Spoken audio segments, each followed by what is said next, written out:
السلام علیکم ورحمۃ اللہ وبرکاتہ۔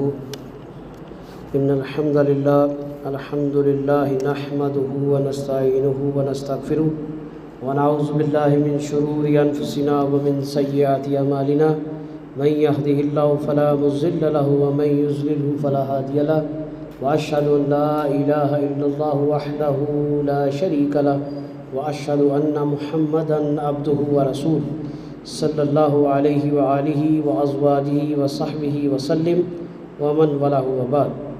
قال اللہ تبارک وتعالی فی القرآن المجید بعد اعوذ باللہ السمیع العلیم من الشیطان الرجیم یا ایھا الذین آمنوا اتقوا اللہ حق تقاتہ ولا تموتن الا وانتم مسلمون یا ایھا الناس اتقوا ربکم الذی خلقکم من نفس واحدہ وخلق منها زوجها وبث منهما رجالا کثیرا ونساء واتقوا الله الذي تساءلون به والارحام ان الله كان عليكم رقيبا يا ايها الذين امنوا اتقوا الله وقولوا قولا سديدا يصلح لكم اعمالكم ويغفر لكم ذنوبكم ومن يطع الله ورسوله فقد فاز فوزا عظيما اما بعد فان خير الحديث كتاب الله وخير الهدي هدي محمد صلى الله عليه وسلم وشر الامور محدثاتها فإن كل محدثة بدعة وإن كل بدعة ضلالة أو ضلالة في النار۔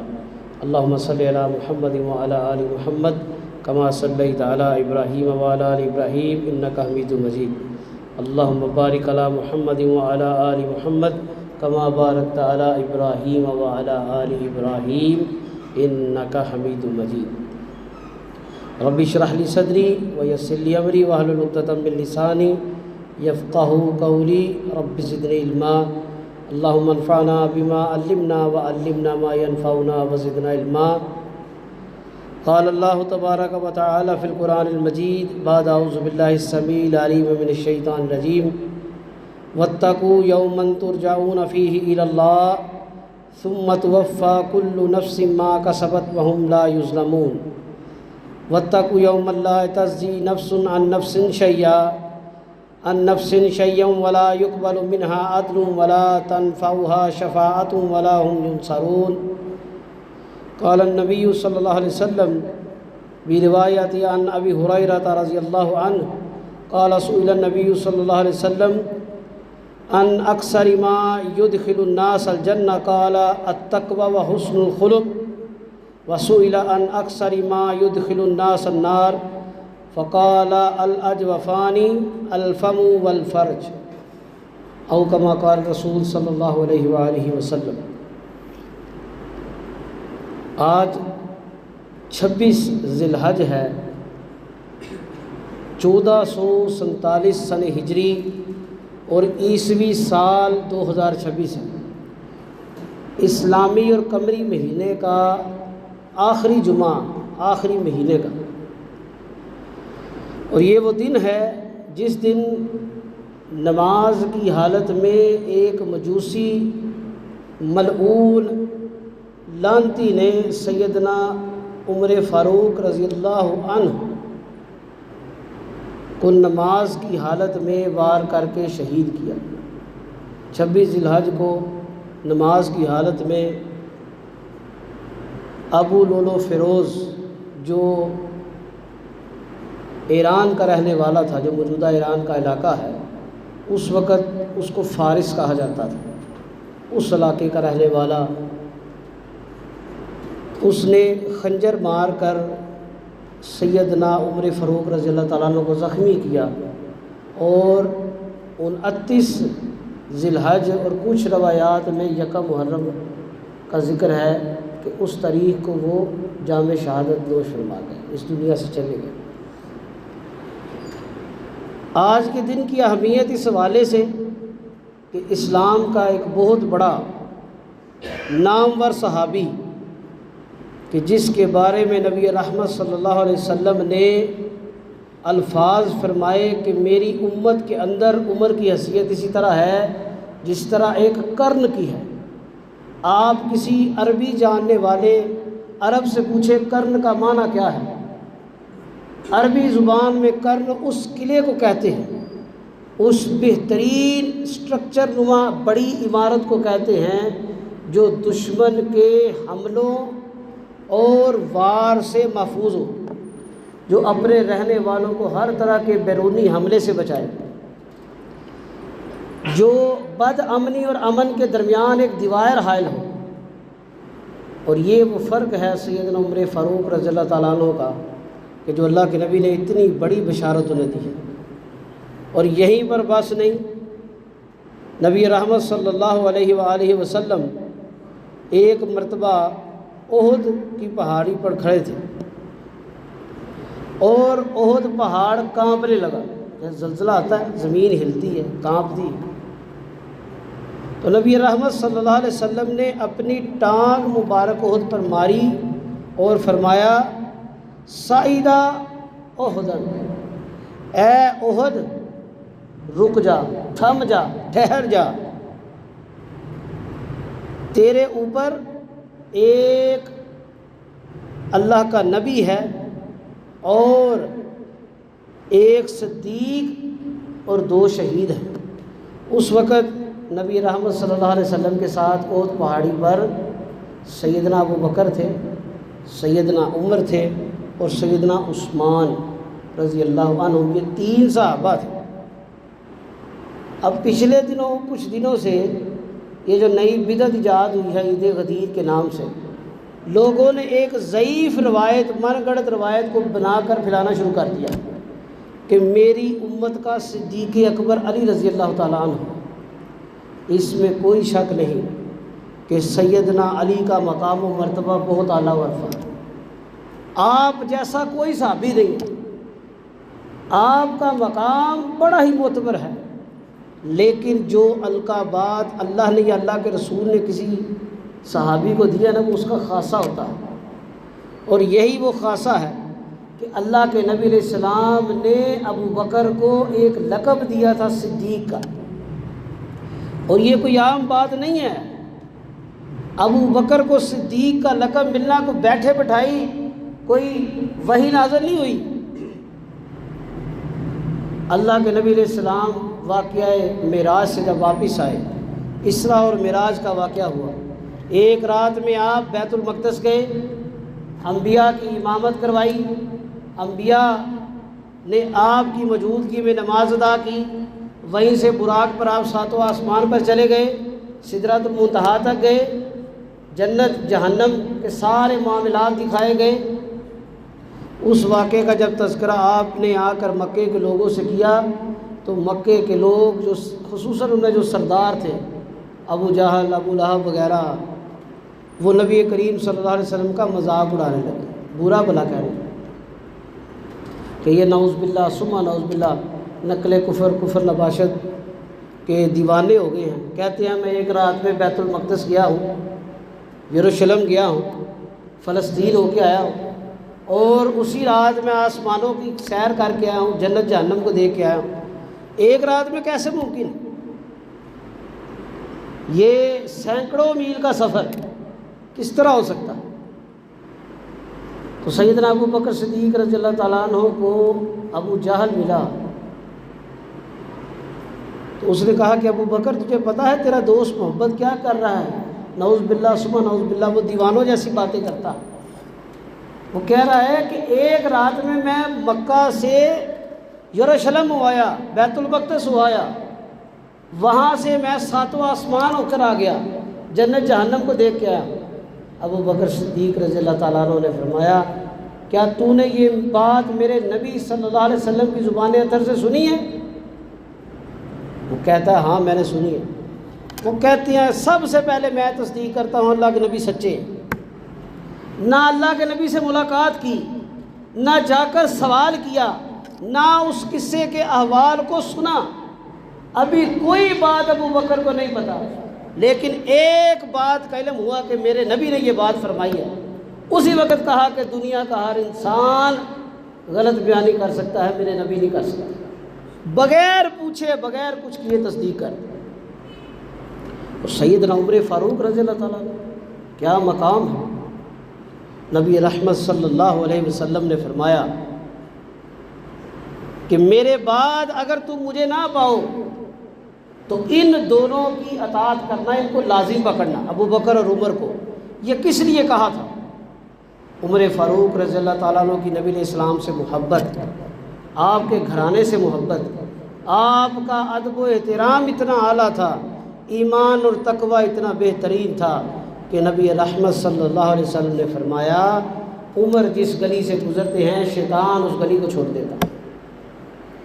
اور آج بھی کچھ ایسا ہی حال ہے کہ عمر کا تذکرہ جہاں کرو جس کے ایمان میں نقص ہے، جو قرآن اور نبی کی سنت کو نہیں مانتا، جس نے نام نہاد مسائل کو زندگی کا حصہ بنایا ہے، اس کے چہرے پر تیوڑی آ جاتی ہے۔ عمر کا تذکرہ کرو، عمر کی شان بیان کرو، عمر کے اہل بیت سے تعلق اور عقیدت بیان کرو۔ وہ کہتے ہیں عمر تو اہل بیت کی قدر نہیں کرتے۔ عمر کا بیٹا، جب عمر خلیفہ دوم تھے، مسلمانوں کے خلیفہ تھے، امیر المومنین تھے، سیدنا حسنین کریمین حسن اور حسین رضی اللہ تعالیٰ عنہ کے ساتھ کھیلتے ہوئے کسی بات پر بچوں کی آپس میں چپکلش ہو گئی، ناراضگی ہو گئی، تو حسن اور حسین کہتے ہیں کہ تم تو ہمارے گھر کے غلام ہو، تمہارے باپ امیر ہوں گے اپنی جگہ، لیکن تم ہمارے اہل بیت کے نبی کے گھر کے غلام ہو۔ وہ بچہ روتا ہوا غمگین حالت میں آیا کہ میرا والد تو امیر المومنین ہے، خلیفہ ہے، مجھے نبی کے گھرانے کے بچوں نے کہا کہ تم ہمارے غلام ہو۔ سیدنا عمر کو پتہ لگا، سیدنا عمر رضی اللہ تعالیٰ عنہ اسی وقت اٹھے، حسنین کریمین کے پاس گئے اور کہا کہ بیٹا کیا آپ نے یہ بات بیان کی ہے؟ کہتے ہیں کہ جی ہم نے کی ہے۔ اللہ کے پیارے نبی صلی اللہ علیہ وسلم کے اس پیارے صحابی نے کہا کہ بیٹا مجھے یہ بات لکھ کر دے دو، یہ تختی عمر اپنے ساتھ لے کے جائے گا، قبر میں میدان محشر میں عمر کے لیے یہ نجات کا باعث ہوگی کہ یہ اہل بیت کے گھر کا غلام ہے، اہل بیت نے اس کو اپنا غلام مانا ہے۔ کتنی طاقت ہے، 22 لاکھ مربع میل کا مالک، کہ جس سے روم فارس کی بڑی بڑی سلطنتیں جو کئی 100 سال سے حکمران تھے وہ کانپتے تھے۔ وہ ایک بچے کو کہہ رہے ہیں کہ آپ مجھے لکھ رہے ہیں، وہ بچے کوئی عام نہیں ہے، وہ نبی کے بچے ہیں، وہ نبی کے نواسے ہیں۔ اور اسی طرح نبی رحمت صلی اللہ علیہ وسلم کے صحابی عمر فاروق نے سیدنا علی المرتضیٰ رضی اللہ تعالیٰ عنہ سے ان کی بیٹی ام کلثوم کا رشتہ مانگا کہ میں آپ کی بیٹی سے نکاح کرنا چاہتا ہوں۔ کس لیے؟ تاکہ میں بھی اہل بیت کے اندر کسی نہ کسی طریقے شامل ہو جاؤں، میری ان کے ساتھ رشتہ داری ہو جائے۔ سیدنا علی رضی اللہ عنہ نے اپنی بیٹی کا نکاح ان سے کیا۔ یہ محبت تھی۔ کوئی اپنی بیٹی کسی کو دیتا ہے، اس سے وہ محبت اور عزت کا رشتہ ہوتا ہے تو اس کے ساتھ رشتہ داری ہوتی ہے۔ کسی کی مرتبت، کسی کی منقبت، کسی کی شان میں نظر میں ہوتی ہے تو اس کے ساتھ رشتہ داری کی جاتی ہے۔ میں اور آپ ہم تو ان کے غلاموں کی پاؤں کی خاک کے برابر بھی نہیں ہیں۔ ہم جیسے عام اور ناکارہ مسلمان رشتہ داری کرتے وقت کسی ایسے بندے سے رشتہ داری نہیں کرتے جس سے ہمارا کوئی تعلق نہ ہو، جس کو ہم جانتے نہ ہو، جس کی ہمیں کوئی معرفت اور پہچان نہ ہو۔ اور سیدنا علی نے ایسے ہی چپ چاپ اپنی بیٹی کا رشتہ کر دیا، انہیں کچھ نہیں پتا تھا۔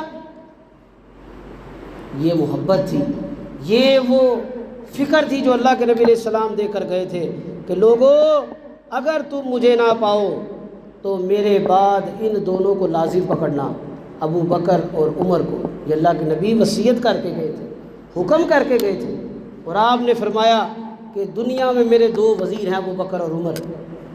یہ فضیلت ہے، یہ سیدنا عمر فاروق رضی اللہ تعالیٰ عنہ کی شہادت کے حوالے سے بڑا اہم بات ہے۔ لیکن یہاں پر میں آج کے موضوع کے ساتھ اس کا تذکرہ کرتا چلوں کہ سیدنا عمر فاروق رضی اللہ تعالیٰ عنہ کی شہادت کا آخری وقت ہے، خنجر پیٹ میں لگا ہے، زخم اتنا گہرا ہو گیا، پانی پیتے یا دودھ پیتے تو جو پیا جاتا وہ اس سوراخ کے راستے باہر آ جاتا۔ یقین ہو گیا کہ اب زندگی تھوڑی ہے، اب وقت رفاقت آ چکا ہے۔ اس حالت میں بھی جب ہوش آئی، بے ہوشی کی حالت میں ہیں، صحابہ کرام پاس کھڑے ہیں، کلمہ پڑھا رہے ہیں، تاکید کر رہے ہیں، پریشان ہیں کہ عمر فاروق رضی اللہ تعالیٰ عنہ بات نہیں سنتے۔ عبداللہ ابن عمر رضی اللہ تعالیٰ عنہ آگے بڑھے، انہوں نے کہا کہ مجھے اپنے والد سے بات کرنے کا طریقہ پتہ ہے، آپ پیچھے ہو، میں بات کرتا ہوں۔ انہوں نے کہا کہ ابا جان، نماز کا وقت ہو گیا ہے، نماز جا رہی ہے۔ وہ موت کی غشی میں، وہ بے ہوشی کا عالم، کسی کی آواز نہیں سن رہے، کان میں بیٹے کی آواز آئی کہ نماز کا وقت ہے، فوری آنکھ کھولی اور کہا کہ مجھے وضو کرا۔ وہ آخری کلمات تھے، اس کے چند لمحے بعد ان کی روح پرواز کر گئی، وہ فوت ہو گئے، شہید ہو گئے، دنیا سے چلے گئے، لیکن ایک فکر دے کر چلے گئے جو فکر محمدی ہے، جو اللہ کے نبی علیہ السلام کی فکر ہے کہ آقا علیہ الصلوۃ والسلام آخری وقت تک نماز کی تاکید کرتے رہے، یہاں تک کہ ایک وقت آیا جسم میں اتنی نکاہت اور کمزوری تھی آقا علیہ السلام کی کہ آپ کے اٹھنا مشکل ہو گیا۔ آپ نے حکم دیا کہ لوگوں، ابو بکر کو حکم دو کہ وہ آ کر جماعت کرائیں صحابہ، اور پھر نبی رحمت صلی اللہ علیہ وسلم جب تھوڑی ہمت آئی، جسم میں طاقت آئی، سیدنا علی اور سیدنا عبداللہ ابن عباس ان دونوں کے کندھوں پر اپنے ہاتھ مبارک رکھ کے بڑی مشکل سے مسجد میں پہنچے۔ حضرت عبداللہ ابن عباس فرماتے ہیں، سیدہ عائشہ سے بھی مروی ہے کہ اللہ کے نبی علیہ السلام کو وہ دونوں صاحب اپنے کندھوں کا سہارا دے کر لے جا رہے تھے، اور آپ کی ٹانگوں مبارک میں اتنی بھی طاقت نہیں تھی کہ چل سکے، زمین پر آپ کے پاؤں مبارک گھسیٹ رہے تھے۔ یہ اللہ کی قدرت کا ایک منظر تھا کہ اللہ دکھانا چاہتے تھے کہ حقیقی طاقت اور قدرت کا مالک اللہ ہے۔ اگر کسی پر طاقت آتی ہے اللہ کے حکم سے، اگر کوئی کمزوری ہے تو وہ بھی اللہ کے حکم سے۔ اور اللہ کے نبی علیہ السلام آخری وقت میں آپ نے دیکھا کہ میری امت، میرے اصحاب ابو بکر کی قیادت میں نماز پڑھ رہے ہیں، آپ خوش ہوئے، اور اس کے چند دنوں بعد آپ کا انتقال ہو گیا، آپ اس دار فانی سے چلے گئے۔ یہ وہ فکر تھی جو اللہ کے نبی علیہ السلام ہمیں دے کر گئے ہیں کہ لوگوں، ہر وقت اس فکر میں رہنا کہ میں نے اللہ کی بارگاہ میں جانا ہے۔ اللہ قرآن میں فرماتے ہیں وَاتَّقُوا يَوْمًا تُرْجَعُونَ فِيهِ إِلَى اللَّهِ، اس دن سے ڈر جاؤ جس دن تم نے اللہ کی طرف واپس لوٹ کر جانا ہے۔ یہ کوئی عام بات نہیں ہو رہی، دنیا میں جو مرضی کر لو، جس طرح کے مرضی اعمال کر لو، لیکن اس بات پر یقین رکھو ایک دن آنے والا ہے تم نے اللہ کی بارگاہ میں پیش ہونا۔ میں نے، آپ نے، ہمارے جو پیچھے فوت ہو گئے ہیں، ہمارے آنے والی نسلوں نے، ہمارے موجودہ بچے، بڑے، بوڑھے، مرد، عورتیں، نوجوان، سب نے اللہ کی بارگاہ میں پیش ہونا۔ ثم توفی کل نفس ما کسبت، پھر اس دن ہر نفس نے جو عمل کیا ہے وہ پالے گا، جو عمل کیے ہیں وہ اعمال کا صلہ ملے گا۔ وَهُمْ لَا يُظْلَمُونَ، اس دن کسی کے ساتھ ظلم نہیں ہوگا۔ وہ دن ایسا خطرناک ہے۔ نبی رحمت صلی اللہ علیہ وسلم نے فرمایا، ایک طویل حدیث ہے، اس کے اندر الفاظ ہیں کہ میدان محشر میں، حشر کا میدان ہوگا، میزان عدل لگا ہوگا، لوگ پریشان ہوں گے۔ سیدنا آدم علیہ السلام یہ بات فرمائیں گے، ان ربی قد غضب اليوم، بے شک میرا رب آج اتنا غصے میں ہے، غضبا لم یغضب قبلہ مثلہ، اس سے پہلے میرے رب کو کبھی اتنا غصہ نہیں آیا، وَلَن یغضب بَعْدَہ مثلہ، اور اس کے بعد بھی میرا رب کبھی اتنا غصے میں نہیں ہوگا۔ وہ کیا ہے؟ وہ یوم حساب ہے، اللہ کے نافرمانوں کے حساب کا دن ہے۔ اللہ نے جو دنیا میں ہمیں بھیجا ہے کسی مقصد کے لیے بھیجا ہے، اس مقصد کی تکمیلیت کے سوالات کا دن ہے، اللہ کی بارگاہ میں پیش ہونا ہے۔ ہر بندے نے اپنی زندگی کا حساب دینا ہے، کسی نے داڑھی رکھی ہے نہیں رکھی، نماز پڑھی ہے نہیں پڑھی، روزے رکھے ہیں نہیں رکھے، صدقہ کیا، زکوٰۃ کیا نہیں کی، قربانی کی نہیں کی، ہر عمل کا حساب دینا ہے۔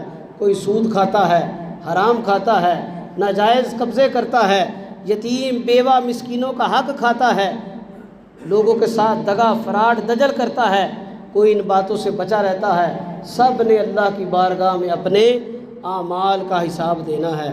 توفیٰ کل نفس ما کسبت، جو کمائی کر کے آئے ہو، عربی زبان میں کسب کہتے ہیں جو ہم مال کماتے ہیں، جو ہم اپنی محنت سے، اپنی ہاتھ سے مشقت کر کے کماتے ہیں، اس کو کسب کہا جاتا ہے۔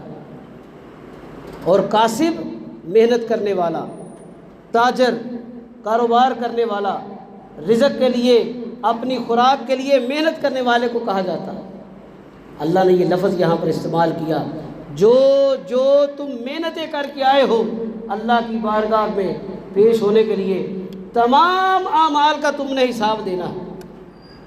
اور سیدنا آدم علیہ السلام کی یہ بات بڑی خطرناک بات ہے کہ جب تمام امتیں اکٹھی ہو کر آدم علیہ السلام کے پاس جائیں گی، اے آدم، آپ سے تمام انسانوں کی ذریت شروع ہوئی، آپ پہلے انسان ہیں جنہیں اللہ نے بنایا ہے، آپ ہمارے لیے اللہ کی بارگاہ میں کوئی نرمی کا معاملہ کریں۔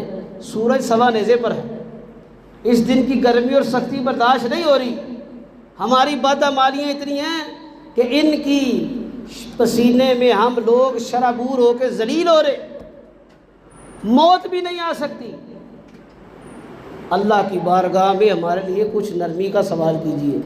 آدم آگے سے کیا کہے علیہ الصلوۃ والسلام، آج میرا رب اتنا غصے میں ہے، اس سے پہلے اس کو کبھی غصہ نہیں آیا، اور اس کے بعد بھی کبھی اتنے غصے میں نہیں آئے گا۔ وجہ کیا ہے؟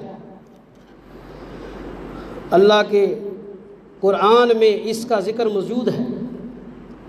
سورہ الاعراف میں اللہ فرماتے ہیں وَإِذْ أَخَذَ رَبُّكَ مِن بَنِي آدَمَ مِن ظُهُورِهِمْ ذُرِّيَّتَهُمْ وَأَشْهَدَهُمْ عَلَىٰ أَنفُسِهِمْ أَلَسْتُ بِرَبِّكُمْ، اور جب ہم نے آدم کی پشت سے اس کی اولاد کو بنایا اور تمام کو اکٹھا کیا، یعنی آدم علیہ السلام کی تمام نسل کو، جو قیامت کے قائم ہونے تک آخری انسان اس دنیا میں آئے گا، ان سب کو اکٹھا کیا، اکٹھا کر کے ہم نے ان سے سوال کیا الستُ بربکم، کیا میں تمہارا رب نہیں؟ سب نے کہا قالوا بلا، یک زبان ہو کر۔ جنہوں نے عیسیٰ کو اللہ کا بیٹا بنایا نعوذ باللہ خدا تک لے گئے، جنہوں نے نعوذ باللہ عزیر کو اللہ کا بیٹا بنایا، جنہوں نے اللہ کے علاوہ اپنے نیک بندوں کو اللہ کا مقرب بنا لیا، اللہ کی توحید میں شرک کو ملا لیا، جنہوں نے اللہ کے علاوہ غیر اللہ میں طاقتیں، قوتیں، اولاد دینے کی سکت، ترقی دینے کی سکت، رزق میں برکت کی سکت مانی، تمام لوگوں نے یہ اعلان کیا تھا قالوا بلا، اللہ ہم یہ اعلان کرتے ہیں آپ ہی ہمارے رب ہیں۔ پھر آگے اللہ فرمایا شاہدنا، اور اس کے بعد ان تمام لوگوں نے اللہ کے ہاں یہ گواہی دی کہ ہم گواہی دیتے ہیں، صرف یہ نہیں کہا کہ آپ ہیں، تمام نے یہ گواہی دی تھی۔ گواہی بڑی ضروری ہوتی ہے۔ آج کے دور میں بھی دنیا کے معاملات میں بھی کوئی چلتی پھرتی بات ہو نا، اس کی اتنی اہمیت نہیں ہوتی، لیکن ایک بندہ کہتا ہے میں گواہی دیتا ہوں یہ کام ہوا تھا، یہ جرم ہوا تھا، فلاں شخص نے یہ غلط کام کیا تھا یا اس میں حصے دار بنا تھا، اس کی اس شہادت پر، اس گواہی پر کسی کو سزا ہو جاتی ہے، کسی کو قتل کی سزا، عمر قید ہو جاتی ہے، پوری زندگی اس کی کال کوٹریوں میں چلے جاتی ہے۔ اور اسی طرح دنیاوی معاملات میں جب تنازع ہو جائے تو کسی کی گواہی، کسی کی شہادت بڑی اہم ہوتی ہے، خاندانی جھگڑے ختم ہو جاتے ہیں، لڑائیاں ختم ہو جاتی ہیں، مرنے مارنے پر اترے لوگ معتبر شخص کی گواہی پر اپنی لڑائی ختم کر دیتے ہیں، صلح کر لیتے ہیں۔ یہ گواہی تمام آدم کی اولاد نے دی تھی۔ اور آگے اللہ نے فرمایا ان تقولوا یوم القیامت انا کنا عن ھذا غافلین، پھر اللہ فرماتے ہیں یہ ہم نے اس لیے کیا تاکہ جب قیامت قائم ہو کوئی بندہ اس بات سے انحراف نہ کرے، کوئی یہ نہ کہے جی مجھے پتہ نہیں تھا، میرے تک پہنچی نہیں بات، میں غافل رہا، میں بڑا سادہ تھا، مجھے قرآن پڑھنا نہیں آتا تھا، مجھ سے کسی کی بات نہیں پہنچی، میں بڑی سادگی میں زندگی گزاری ہے، قطعاً کوئی عذر نہیں ہے کسی شخص کے لیے۔ آگے اللہ فرماتے ہیں او تقول انما اشرک آباؤنا من قبل، یا تم لوگ یہ کہتے اور تم لوگ یہ کہو قیامت کے روز کہ ہمارے آباء و اجداد شرک کر کے چلے گئے، وَكُنَّا ذُرِّيَّةً مِّن بَعْدِهِمْ، اور ہم ان کی بعد میں آنے والی اولادیں ہیں، أَفَتُهْلِكُنَا بِمَا فَعَلَ الْمُبْطِلُونَ، تو ہمیں ان کے غلط کاموں کی وجہ سے، غلط راہوں کی وجہ سے اللہ ہلاک نہ کر دے۔ یعنی اس شخص کے لیے کوئی عذر نہیں ہے جو خود بھی اللہ کی نافرمانی کہتا ہے مجھے تو کوئی پتہ ہی نہیں ہے جی کیا بات ہے، سود حلال ہے کہ حرام ہے مجھے کوئی نہیں پتہ، لوگ کر رہے ہیں ٹھیک ہے میں کرتا ہوں۔ یہ فلاں بندے کے پاس لوگ گئے ہیں اولاد لینے کے لیے، رزق میں برکت کے لیے، بچوں کی شادیاں نہیں ہوتی، فلاں بابے کے پاس جا کے بکرے چڑھاؤ، نذرانے کر رہا ہوں، منتیں مانگاؤ، لوگ کرتے ہیں، میں تو بڑا سادہ ہوں جی میرے باپ دادا نے کچھ نہیں کیا۔ اللہ نے یہ اتمام حجت کیا ہے اور اس کا اعلان قرآن میں ہے، گھر جائیے بار بار اس آیت کو پڑھیے گا، سورہ الاعراف سورہ نمبر 7 ہے، اس کی آیات 172 سے لے کر 174 تک، یہ 3 آیات پڑھیے، ان کی ترجمہ تفسیر پڑھیے، اس میں اللہ نے تمام انسانوں کے لیے حجت کو تمام کر دی ہے، قائم کر دی ہے، کوئی عذر نہیں ہے کسی شخص کے لیے۔ وَكَذَلِكَ نُفَصِّلُ الْآيَاتِ وَلَعَلَّهُمْ يَرْجِعُونَ، اور اسی طرح ہم اپنی آیات کھول کھول کر بیان کرتے ہیں، مفصل بیان کرتے ہیں، تفصیل سے بیان کرتے ہیں، کوئی ڈھکی چھپی بات نہیں، کوئی دو رائے نہیں ہے، کوئی زو مانی بات نہیں ہے کہ ایک شخص کوئی اور مطلب نکالے دوسرا کوئی اور مطلب نکالے، سیدھی بات ہے تاکہ تم لوگ باز آ جاؤ اور سمجھ لو کہ تم نے ہماری طرف لوٹ کر آنا ہے۔ اللہ قرآن کریم کے اندر فرماتے ہیں اس دن کی ہولناکی بیان کرتے ہوئے، فَإِذَا جَاءَتِ الصَّاخَّةُ، اور جب کان بہرے کر دینے والی قیامت، وہ ایک خطرناک آواز ہوگی، وہ جب سور پھونکا جائے گا تمام کائنات تباہ کر دی جائے گی، پھر دوبارہ سور پھونکا جائے گا، تمام لوگ مردے قبروں سے اٹھ کے زندہ ہو جائیں گے، اللہ کی بارگاہ میں پیش ہوں گے۔ اس دن کیا حالت ہوگی؟ یوم یفر المرء من اخیہ، اس دن ہر انسان اپنے بھائی سے بھاگے گا، بھائی ایک دوسرے کے دشمن ہو جائیں گے، متنفر ہوں گے، وَأُمِّهِ وَأَبِيهِ، اپنے ماں باپ سے دور ہو جائے گا، وَصَاحِبَتِهِ وَبَنِيهِ، بیوی اپنے خاوند سے، خاوند اپنی بیوی سے، اور اولاد اپنے والدین سے، اور والدین اپنی اولاد سے بیزار ہوں گے، بھاگ جائیں گے، دور ہو جائیں گے۔ لِكُلِّ امْرِئٍ مِّنْهُمْ يَوْمَئِذٍ شَأْنٌ يُغْنِيهِ، اور ان میں سے ہر ایک کو اپنی فکر پڑی ہوگی کس طرح میری جان چھوٹ جائے۔ اولاد کے لیے حلال حرام میں ہم تمیز نہیں کرتے، نبی رحمت نے فرمایا میری امت پر ایک وقت آئے گا لوگ حلال اور حرام کی فکر چھوڑ دیں گے، میں نے بچے کو ڈاکٹر بنانا ہے، انجینئر بنانا ہے، باہر پڑھنے کے لیے بھیجنا ہے، میں نے بیٹی کی شادی کرنی ہے، اس کے لیے اچھے بندوبست کرنے ہیں تاکہ برادری میں میری عزت رہ جائے، اس عزت بنانے کے لیے، اس بچے کو ڈاکٹر بنانے کے لیے، انجینئر بنانے کے لیے، اس بچے کو اچھی تعلیم دینے کے لیے، اس بیوی بچوں کو گھر گاڑی بینک بیلنس کی سہولت دینے کے لیے ہم لوگ حلال اور حرام کو چھوڑ دیتے ہیں۔ یہ فکر ہی بھول جاتی ہے کہ یہ حلال آ رہا ہے کہ حرام آ رہا ہے۔ اس بات کو زیادہ تفصیل سے بیان کرنے کی ضرورت نہیں ہے کیونکہ میں اور آپ اس بات کو اچھی طرح جانتے ہیں۔ ہم میں ایسے لوگ موجود ہیں جو بینکوں میں پیسے رکھ کے سود کھا رہے ہیں، ہم لوگ ایسے لوگ موجود ہیں جو ایسا کاروبار کرتے ہیں جس کے بارے میں واضح پتہ ہے کہ اس میں حرام کی آمیزش ہے، ایسے اداروں میں پیسے انویسٹ کرتے ہیں جن کا تعلق سودی معاملات میں ہے،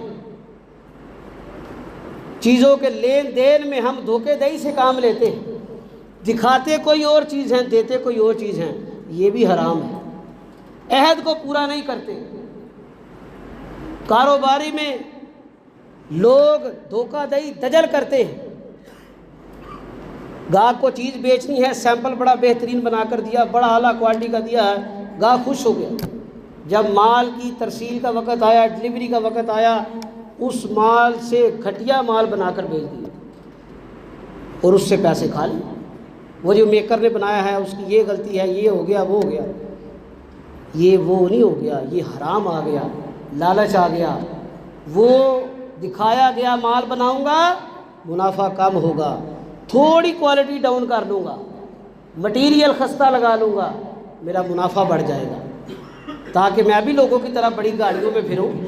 میرا گھر بھی بہترین ٹائل پتھر والا ہونا چاہیے، کسی کالونی میں میری رہائش ہونی چاہیے۔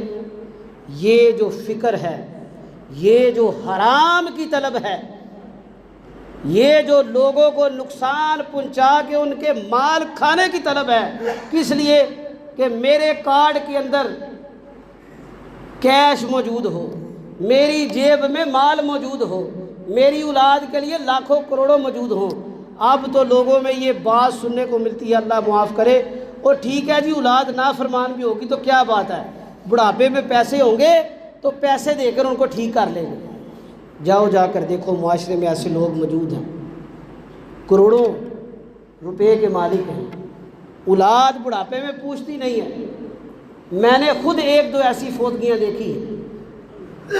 امیر لوگ، پیسہ بھی بہت ہے، جائیدادیں بھی ہیں، گاڑیاں بھی ہیں، اولاد بھی مہینے کے لاکھوں کما رہی، باپ مر گیا، سادہ سے کمرے میں پڑا ہے، اپنے کمروں میں بہترین نئے اے سی ہیں، سال دو سال بعد اے سی تبدیل کر لیتے ہیں، بہترین مہنگا فرنیچر ہے، باپ کو پرانا سا بیڈ دیا ہوا ہے، ایک پنکھا لگا دیا، بڑا احسان کیا تو ایک کولر لگا دیا، وہ کولر جس میں خود وہ سونا پسند نہیں کرتا۔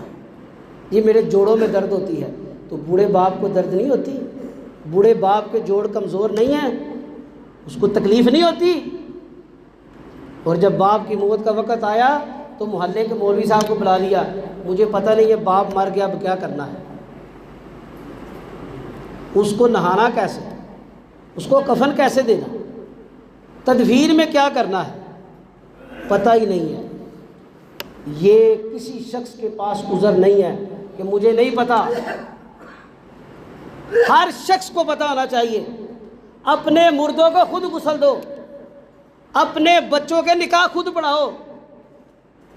مولوی کو جب بلاتے ہو، اس نے نکاح نامے کو رجسٹر کرانے کے لیے جب یونین کوسل میں جانا ہے، وہ بدبخت پیسے مانگتے ہیں، اور جب مولوی صاحب کہتے ہیں جی مجھے نکاح کے پیسے دو، جی آپ کو کس بات کے پیسے دے، نہیں پیسے دینے، نہ دو، نہ بلاؤ کسی کو نکاح پہ، خود بچے کا نکاح پڑھاؤ، تمہیں پتہ چلے۔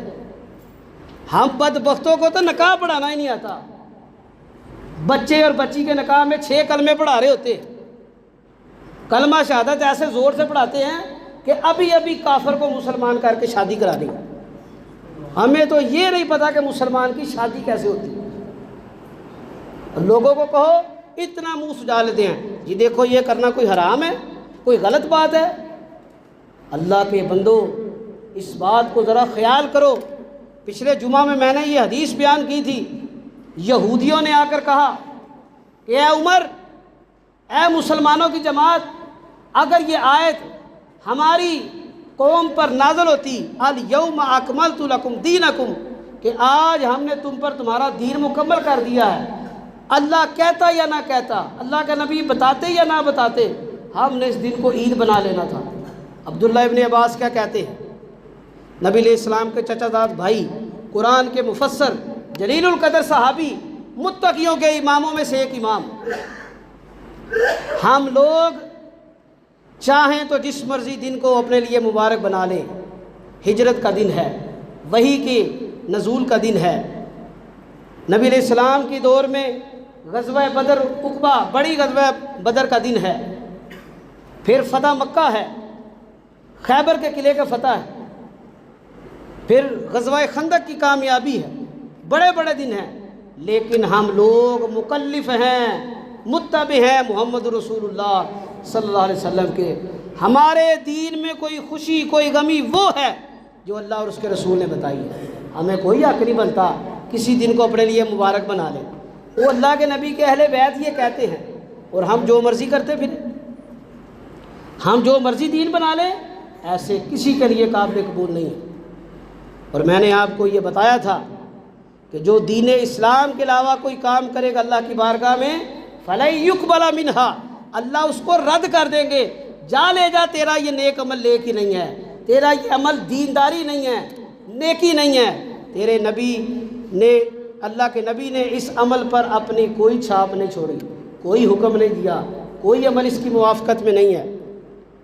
اور آگے اللہ فرماتے ہیں قیامت کے دن کا تذکرہ کرتے ہوئے وجوہ یومئذ مسفرہ ضاحکۃ مستبشرہ، کچھ لوگ ایسے ہوں گے جن کے بڑے چہرے حشاش بشاش تر و تازہ، وہ خوش ہوں گے، بشارتوں والا نورانی چہرہ ہوگا۔ ووجوہ یومئذ علیہا غبرہ، اور کئی ایسے بدبخت ہوں گے کہ جن کے چہرے گرد آلود ہوں گے۔ ترہقھا قترہ، جن پر سیاہی اور بدعمالیوں کا وبال ہوگا۔ منحوس چہرے، بدترین چہرے، ناقابل قبول چہرے کن لوگوں کے؟ کون ہے؟ جو اللہ کے دین کو چھوڑ کر کوئی عمل کرتے رہے، اپنے پاس سے نیکیاں بنا لی، جس کا جو دل کیا فلاں ورد کو اتنی دفعہ پڑھ لو، فلاں دعا کو پڑھ لو، اور کبھی اللہ کے نبی کے دین کو پڑھو، کبھی اللہ کے نبی کے دین کو سیکھو۔ مشکل میں کیا پڑھنا ہے؟ اللہ کے نبی پر کوئی آزمائش نہیں آئی، صحابہ پر کوئی آزمائش نہیں آئی، اہل بیت پر کوئی آزمائشیں نہیں آئیں۔ انہوں نے کیا پڑھا تھا؟ وہ کون سے عمل کرتے رہے؟ وہی جو اللہ کے نبی نے سکھائے۔ اور آخر میں اللہ فرماتے ہیں اولئک هم الکفرۃ الفجرہ، یہ جو بدترین چہرے ہیں یہ کن لوگوں کے ہوں گے؟ جو بدکار کافر ہیں، جو اللہ کے توحید کے بھی انکاری اور اللہ کے دین میں برے اعمال کرتے رہے۔ امام مالک رحمۃ اللہ علیہ کا قول بڑا مشہور ہے، وہ کہتے ہیں کہ جب ہم میں سے کوئی 40 سال کی عمر کو پہنچتا ہے تو وہ سارے دنیا کے کام چھوڑ کے مسجد میں چلا جاتا ہے کہ دنیا بڑی کمانی ہے، بآخرت کمانی ہے۔ اور سورہ الاحقاف میں بھی اللہ نے اس بات کا اشارہ کیا ہے، آیت نمبر 15 سورہ نمبر 46 میں، کہ جب وہ 40 سال کی عمر کو پہنچتا ہے تو اللہ سے دعا کرتا ہے، اے اللہ ربی اوزعنی ان اشکر نعمتک التی انعمت علی وعلی والدی، اے اللہ میری معاونت فرما، میری مدد فرما، مجھے توفیق دے۔ کس بات کی؟ اب میں 40 سال کی عمر گزار آیا، اب میں بڑھاپے کی سیڑھی میں قدم رکھا ہے کہ میں تیری نعمتوں کا شکر کروں جو تو نے مجھ پر، میرے والدین پر کی ہیں۔ وَأَنْ أَعْمَلَ صَالِحًا، اور جو نیک عمل میں کرتا رہا اللہ مجھے اس کی توفیق دے، آئندہ بھی جاری رکھوں۔ ترضا، وہ نیک عمل جن سے تو راضی ہوتا ہے، اپنے بنائے ہوئے نہیں، اللہ جن سے راضی ہوتا ہے۔ وَأَصْلِحْ لِي فِي ذُرِّيَّتِي، اور اللہ میری اولاد کی اصلاح کر دے۔ ہم میں سے کتنے لوگ ہیں جو اولاد کے لیے دعا کرتے ہیں، اللہ میری اولاد کو نیک کر دے؟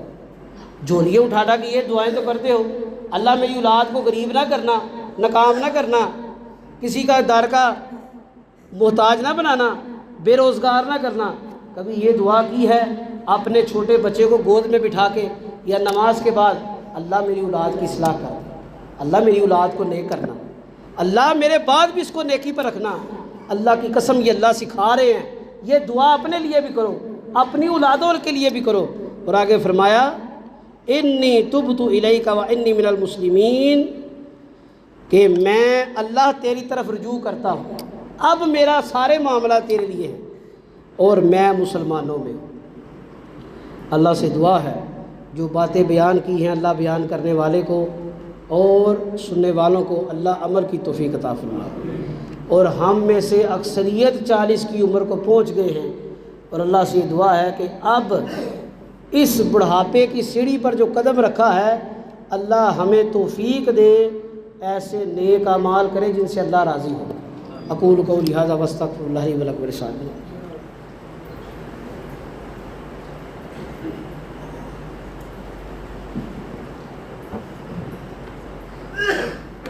ان الحمد للہ الحمد للہ نحمدہ ونستعینہ ونستغفرہ ونعوذ باللہ من شرور انفسنا ومن سیئات اعمالنا من یہدہ اللہ فلا مضل لہ ومن یضلل فلا ہادی لہ واشہد ان لا الہ الا اللہ وحدہ لا شریک لہ واشہد ان محمدا عبدہ ورسولہ صلی اللہ علیہ وآلہ وسلم.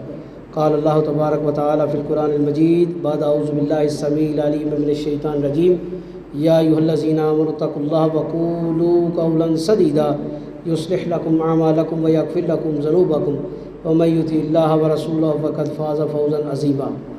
اما بعد فإن خیر الحدیث کتاب اللہ وخیر الہدی ہدی محمد صلی اللہ علیہ وسلم وشر الامور محدثاتها وإن كل محدثة بدعة وإن كل بدعة ضلالة الضلالة في النار. اللهم صل على محمد وعلى آل محمد كما صليت على إبراهيم وعلى آل إبراهيم إنك حميد مجيد. اللهم بارك على محمد وعلى آل محمد كما باركت على إبراهيم وعلى آل إبراهيم إنك حميد مجيد. اللهم أذل الشرك والمشركين اللهم دمر أعداء الدين اللهم نصر من نصر دین محمد صلی اللہ علیہ وسلم یجعلنا منہم. اے اللہ ہم سب کو ایسے اعمال کی توفیق عطا فرما جن سے آپ راضی ہو جائیں. اے اللہ آج سے پہلے جو بد اعمالیاں نافرمانیاں ہوئی ہیں اللہ ان سے صرف نظر فرما، اللہ انہیں معاف فرما. اے اللہ آئندہ سے ہمیں نیک اعمال کی محبت رکھنے والا، نیک اعمال کی رغبت رکھنے والا مسلمان بنا.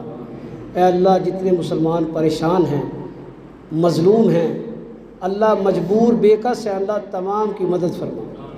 اللہ دنیا میں جتنے بھی مظلوم ہیں، مسلمان ہیں، غیر مسلم ہیں، اللہ سب کی مدد فرما. ظالموں کو ہدایت عطا فرما. اے اللہ اگر ان کے نصیب میں آپ نے ہدایت نہیں لکھی اللہ انہیں نشان عبرت بنا. اے اللہ بیماروں کو شفائے کاملہ عاجلہ عطا فرما. جو بے اولاد ہیں انہیں صاحب اولاد بنا. جن کو اولاد عطا فرمائی ہے اللہ سب سے پہلے والدین کو نیک صالح اور فرما بردار بنا، اس کے بعد ان کی اولادوں کو بھی نیک صالح اور فرما بردار بنا. اے اللہ جو ایمان کی حالت سے اس دنیا سے چلے گئے اللہ سب کی کامل بخشش مغفرت فرما. اللہ ہمارا آسان حساب فرمانا، ہمارے پچھڑوں کا، ہمارے اگلوں کا، اللہ ہم سب کا آسان حساب فرمانا. اے اللہ جو جو حاجات مناجات ضروریات تیرے در پہ لے کے آئے ہیں اللہ قبول و منظور فرما. جو مانگا ہے وہ بھی عطا فرمانا، جو رہ گیا ہمارے حق میں بہتر ہے اللہ وہ بھی عطا فرمانا. سبحان ربک رب العزت عما یصفون والسلام علی المرسلین والحمد للہ رب العالمین. صفحہ درست کر لیجیے.